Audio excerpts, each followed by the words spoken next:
Good evening, ladies and gentlemen, and welcome back to yet more Texas Talkin, the only show in America where we still have the courage to say the obvious out loud. I'm your host, Mihaela Plesa, political fire marshal and influencer, and according to some Democrats on X, a dangerous agent of common sense, guilty as charged. Now, tonight we need to talk about something truly remarkable, something so rare, so bizarre, so uniquely confusing that only the Texas legislature could have produced it. Yes, we're talking about State Representative Mihaela Plesa, the Democrat from Collin County, who somehow managed to convince a sliver of North Texans that California values, but with more fonts and emojis, was a governing philosophy. Stunning stuff. Now, if you don't know Mihaela Plesa, it's okay. Most Texans don't either. She's like the legislative version of vegan queso. Someone insisted it was a good idea, but no one can quite explain why it exists. Let's start with her policies. Her big claim to fame? Voting exactly how every Democrat lobbyist in Austin tells her to. That's it. That's the resume. She's basically the human embodiment of a Siri suggestion. Predictable, automated, and incapable of independent thought. She brands herself as pragmatic. Of course she does. In politics, folks, pragmatic is what you call yourself when your ideas don't work in the real world, but you still want to seem reasonable to the Texas Tribune.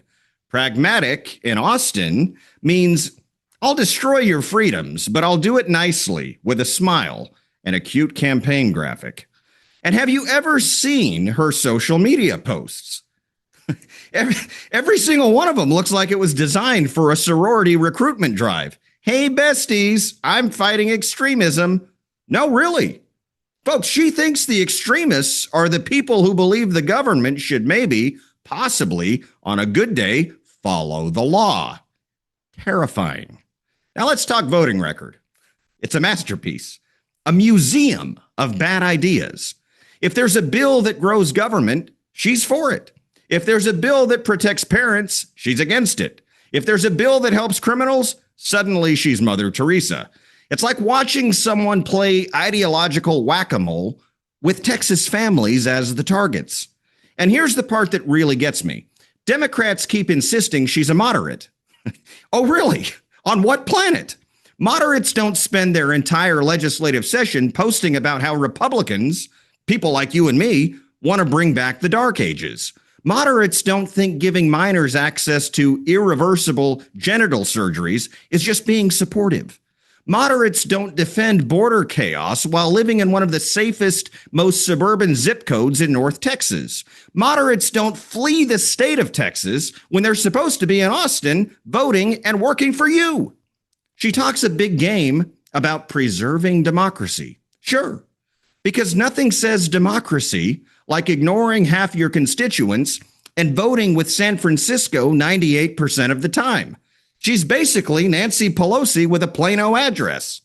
But the real reason Mihaela Plesa matters, the reason she's so interesting, is that she represents a warning, a blinking, flashing neon warning. If Republicans get complacent and too nice, even for 5 minutes, this is what fills the vacuum. Polished, smiling, influencer-style Democrats who look moderate, sound moderate, and vote like the Berkeley Faculty Lounge. Texas doesn't need more legislators rehearsing TikTok dances while the border collapses. We need serious adults, grown-ups, leaders who know which bathroom to use without consulting a focus group. So, as we head into 2026, remember this.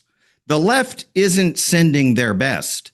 They're sending heavily branded Instagram candidates with policy positions copied straight from California.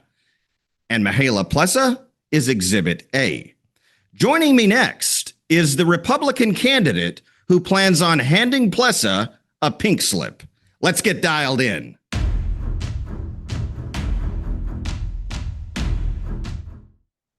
And joining me now is Republican candidate for Texas House District 70, Michael Hewitt. Mr. Hewitt, Welcome to Texas Talkin'.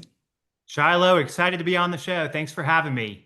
I'm excited to have you on, and let's get right to it. Why are you running for the Texas House? Tell me a little bit about your background. Give us the rundown. What qualifies you to be the next Texas state representative in HD 70? Yes, so I'm running to improve the quality of life of everybody living in HD 70. I want people to be healthier, wealthier, safer, and more free. And I'm also running to deliver better representation for the people of our district. Right now, we have a radical, far left extremist representing us in the Texas House, and HD 70 deserves better than that. So, get into your background if you could a little bit, Michael. What have you spent your? You look relatively young, which I think is a good thing. But what have you spent your professional career doing? So I'm an attorney, I'm a commercial litigator. I attended law school locally at SMU and have been practicing law in North Texas since 2014. Okay. So your opponent is indeed radical and completely off the rails, if I'm going to be frank. She fled the state of Texas during the congressional redistricting fight and was supposed to be in Austin doing her job. As I understand it, she was carousing around in places like Chicago doing God knows what when she should have been in Austin voting. What are your thoughts on that? I think it's completely unacceptable. People elect a state representative to go down to Austin and do the people's business, not cut and run and jump at the first opportunity to run off to deep blue jurisdictions like New York and Chicago to campaign and get on TV. And that's what she did. I think it's completely unacceptable. That's just another reason why it's time for a change here in HD 70. Some of her rhetoric, from what I understand, has also been incredibly alarming. It's as crazy as her policies. She's compared Republicans on a number of occasions to Nazis, correct? Actually have a screenshot of something we talked about on social media recently, It calling says, I people, want you to punch Nazis. yeah, calling people Nazis, cursing them, and essentially calling for violence against them. Wow. It, And this comes on the heels of course, the recent tragic assassination that's of right. Charlie Kirk. The last thing we need is to invoke or incite further political violence. That's exactly right. Political violence has no place in our society. Our state representatives need to be condemning that. They don't need to be doing anything to encourage that. And rhetoric like that is completely unacceptable. So let's talk about some of your policy positions. I'd like to know, what are your top three key issues? What do you plan on doing when you get to Austin to sort of hit the ground running? Yeah, lowering taxes, making necessities more affordable. I think that's a real important thing. Making sure that our infrastructure, our housing supply, and our water supply are keeping up with population growth. That's another real important thing. But I think something that is really pertinent and important for this time in our society is focusing on limited government.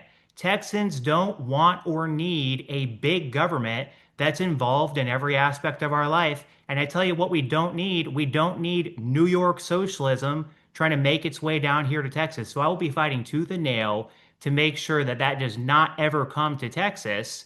And I think that Texans want to be free. I want to make sure that we have a free and prosperous society here in Texas. Amen.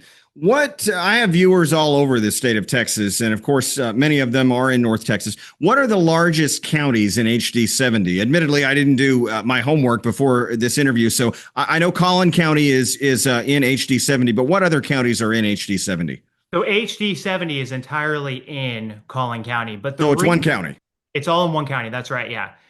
It covers parts of Plano, covers parts of Allen, Richardson, and far North Dallas. That's all within HD 70. But, the race for state representative, I think it's going to be the closest House race in Texas this next election cycle. And so, regardless if you're somebody watching this show who is in South Texas, Central Texas, somewhere outside of North Texas, this race is important because it's going to be such a close race. It could go for a Democrat, it could go for a Republican. Republicans have a clear path to victory in HD 70.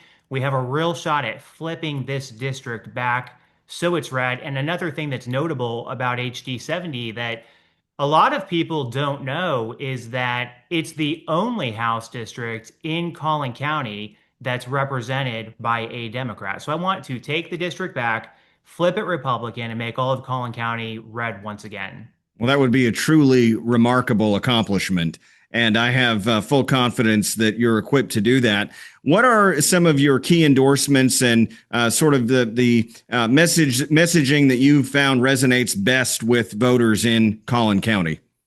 Yeah, so I think one of the most important things that's going to be happening this election cycle is winning the hearts and minds of people who might have felt left behind by their party. There's a lot of Democrats that are concerned that the far left has seized control of the Democrat Party. Today's Democrat Party is unrecognizable, and it's left a lot of moderate Democrats without a party, essentially. There's also a lot of independents that are kind of in the middle of the road. And I think it's going to be important to get out there, talk to those folks, and let them know that Republican policies provide the best solutions for the issues that our society is facing. We want our children to be having the best education possible. We want safe neighborhoods. We want a low cost of living. We want necessities to be affordable. Republican policies are the way to go to provide the best solutions for those issues. And so I think what Republicans need to focus on this next election is getting out there and talking to people, getting our faces in front of people and talking about that message. That's how we win hearts and minds. That's how we get Republican policies enacted into law. And that's how we make people's life better. Well, it's common sense, most of it, right? And so it stands in stark contrast to this woke, extreme leftist base that now is the Democrat Party. We're seeing the same phenomenon down here where I'm at in Southeast Texas. And I've said for many months now, look, if you're a Democrat who feels abandoned by and disillusioned with a party that you no longer recognize because it's become so extreme, welcome to the Republican Party. We're the party of common sense. That's right. So looks like you wanted to say something else adding to that. Yeah, it really is. It's common sense. What the Democrat Party stands for today is anti-common sense. Republican policies, the solutions that we're pushing for, they're common sense solutions, again, that are aimed at making people's lives better. So where can my viewers go if they want to learn more about your candidacy, get involved with your campaign, or if they feel so inclined, perhaps make a campaign donation? Yeah, so my website is hewittforhouse.com. That's the number 4. You can also find me on X and Instagram at Hewitt for House. And then my Facebook is Michael Hewitt for Texas House. Feel free to learn more about my platform there. Chip in $5 to support our campaign because, again, we have a real shot at taking this district back this next election. Michael, I'm going to give you a last word. Any final thoughts? This next election is real important. Midterm elections are always very important, and I think HD 70, we have a clear path to victory. We can take HD 70 back. We can make all of Collin County Republican again, and we just ask for everybody's support to help us do that. Michael, I want to thank you for taking a few minutes of your time to come on and speak with us tonight, sir. May God bless you, and may God continue to bless the great state of Texas. Thank you for helping us keep Texas talking. Thanks so much, Shiloh. Yes, sir. Take care. Stay dialed in to interviews and content just like this by clicking that follow button on my Facebook page, or hit the subscribe button to learn more about exclusive access that you won't want to miss.